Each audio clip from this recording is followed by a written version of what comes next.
गरीबी से अमीरी की ओर लेके जाने वाले रास्ते कौन से हैं?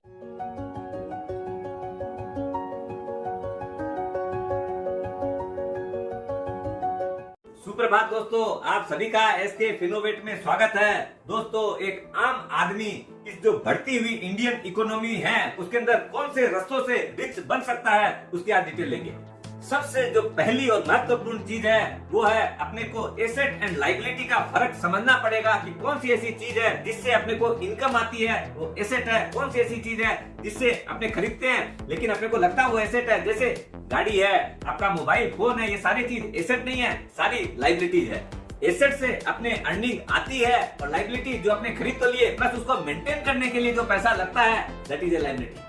10 साल पहले भारत वर्ल्ड की 10th लार्जेस्ट इकोनॉमी थी जो आज के दिन घटकर 5वीं लार्जेस्ट इकोनॉमी बन गई है। और आने वाले दिनों में जो अपने प्रधानमंत्री साहब बोल रहे हैं कि we will be the 3rd largest economy of the world. इससे अपने को क्या फर्क पड़ता है? जो गरीब आदमी है, जो आम आदमी है, जिसकी इनकम समझ लीजिए $2000 से कम है, यानी जो आदमी मोटा मोटी भाव में समझिए 1.5 लाख रुपए से नीचे अगर कमाता है तो वो गरीब आदमी है। और जो आदमी $2000 से $2,500 यानी 1.5 लाख रुपए के ऊपर कमा रहा है तो उसको अपने मिडिल क्लास मानते हैं। और जो आदमी 5 लाख से 10 लाख रुपया कमा रहा है उसको आज के दिन वो 10% ऑफ द इंडियन पॉपुलेशन में आता है, उसको अपने अमीर आदमी समझ सकते हैं। अब जिन सूत्रों की अपने बात करने जा रहे हैं कि कैसे अपने गरीब से अमीर बने, उसमें सबसे पहला जो चीज आता है वो है पॉजिटिव माइंडसेट। दोस्तों, जब भी पॉजिटिव माइंडसेट ऑफ पीपुल्स के साथ आप रहेंगे, आपकी जब कंपनी रहेगी तो वो आपको हमेशा आपके दिमाग को बड़े रूप में सोचने के लिए आपको विवश करेगा। ऐसा नहीं है कि दिखावा बाजी में अमीरी दिखे कि आपने गाड़ी ले ली, बड़ी बड़ी पार्टियां थ्रो कर रहे हैं अपने, वो सब अमीरी नहीं है। दोस्तों, अपने माइंडसेट जो है वो ऐसा रहना चाहिए कि अपने जब भी आप देखिए, आप किताबें अगर पढ़ते हैं तो आप डिफरेंटली सोचते हैं क्योंकि उससे आपको कुछ नई चीज मिलती है।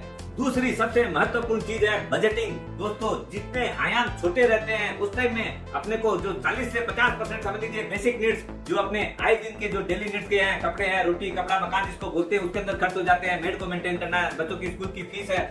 दूसरा है अपनी वांट्स, जिसके अंदर अपने कम से कम जो है 25 से 30% रुपया खर्च करने चाहिए। जिससे क्या है, अपने जो शौक है कि भाई कोई अच्छा मोबाइल लेना है, कहीं अच्छी होटल में जाके खाना खा के आना है, कहीं 2-4 दिन की वेकेशन पे जाना है। और जो सबसे महत्वपूर्ण जो चीज रह गई वो है इन्वेस्टिंग। कम से कम 30% पैसा जो है इन्वेस्टिंग के अंदर जरूर लगाना चाहिए, जिससे कि अपने जो भी बड़े काम होने हैं भविष्य में, जैसे आप समझ लीजिए आपको अपना घर लेना है, अपने जो बच्चों की हायर एजुकेशन है, कहीं पर बड़ी वेकेशन पे जाना है, जैसे कि फॉरेन ट्रिप के ऊपर स्विट्जरलैंड जाना है कि कहीं और है, या और भी कोई बहुत बड़ी 5 स्टार होटल में कभी कोई अच्छा काम करना है, तो ये सब चीजों के लिए इन्वेस्टमेंट बहुत ज्यादा जरूरी है। तीसरा चीज है सेकंड इनकम क्रिएशन। दोस्तों, आप जो भी रेगुलर वे में अर्निंग करते हैं, वो चाहे सैलरी से करें चाहे बिजनेस से करें, वो तो आ ही रही है, लेकिन अपने को सेकंड सोर्स ऑफ इनकम जरूर क्रिएट करनी चाहिए ऐसे एसेट के द्वारा। जैसे समझ लीजिए आप अगर शेयर्स लेते हैं, म्यूचुअल फंड्स लेते हैं, तो उसके अंदर बहुत बड़ा एप्रिसिएशन आता है, डिविडेंड्स आते हैं, या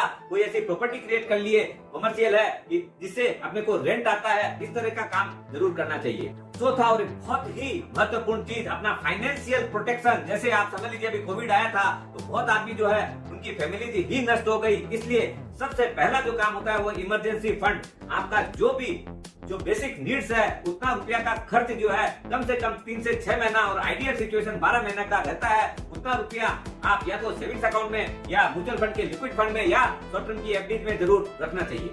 दूसरी चीज है हेल्थ इंश्योरेंस। दोस्तों, मेडिक्लेम जरूर रखनी चाहिए और वो भी अपनी सेपरेट रखनी चाहिए। जैसे आप अगर कोई एम्प्लॉई है तो आजकल जो बड़े बड़े कॉर्पोरेट हाउस हैं उन लोग आपको हेल्थ इंश्योरेंस प्रोवाइड करती है, लेकिन उसके अलावा रखना चाहिए। कोई भी कारण से अगर जॉब छूट जाता है तो आप अनइंश्योर्ड हो जाते हो।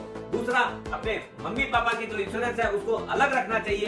क्यों कि आज क्या है कि आप उनके साथ में अगर रहेंगे प्रोटर में तो आपकी प्रीमियम ज्यादा रहेगी। क्यों कि एज का गैप है, और जैसे जैसे वो 60+ होंगे और ज्यादा प्रीमियम आपकी बढ़ जाएगी, इसलिए दोनों को सेपरेट रखना चाहिए।